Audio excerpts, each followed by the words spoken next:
নমস্কার। সর্বমঙ্গলজনীন কবিতা উৎসব চারণ সাহিত্য চক্রে আমন্ত্রিত হয়ে খুবই ভালো লাগছে। এখানে রাজলক্ষ্মীদের আমন্ত্রণে সন্ধ্যাদির হয়ে আজ অনুষ্ঠানে আসতে পেরেছি। এনাদের দুজনকে অসংখ্য ধন্যবাদ।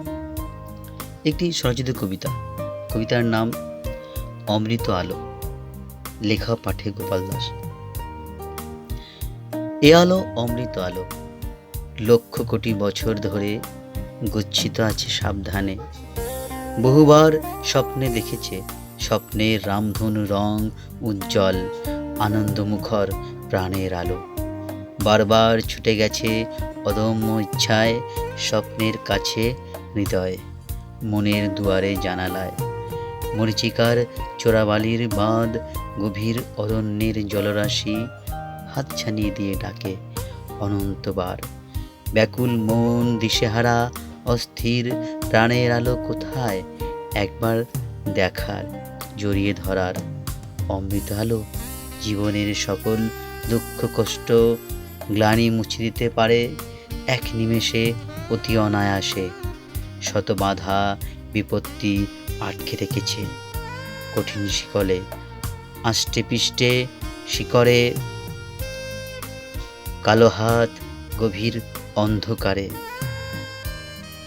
সহস্র কোটি বছরের অপেক্ষায়, তীব্র কঠিন সংগ্রামে, দুর্দান্ত লড়াইয়ে সকল আঘাত দুঃখ কষ্ট একদিন মুছে যাবে। অবশেষে কালো অন্ধকার শেষ হবে, জীবনের আকাশ থেকে সরে যাবে সব ব্যথা যন্ত্রণা ব্যর্থতা। ওই দেখা যায় খুব কাছে অমৃত আলো। নমস্কার, আপনারা শুনলেন আমার লেখা একটি স্বরচিত কবিতাটি আরোহী সংকলন 2025 প্রকাশিত। বিদ্যাসাগর কলেজে একটি অনুষ্ঠান থেকে প্রকাশ পায় বইটি।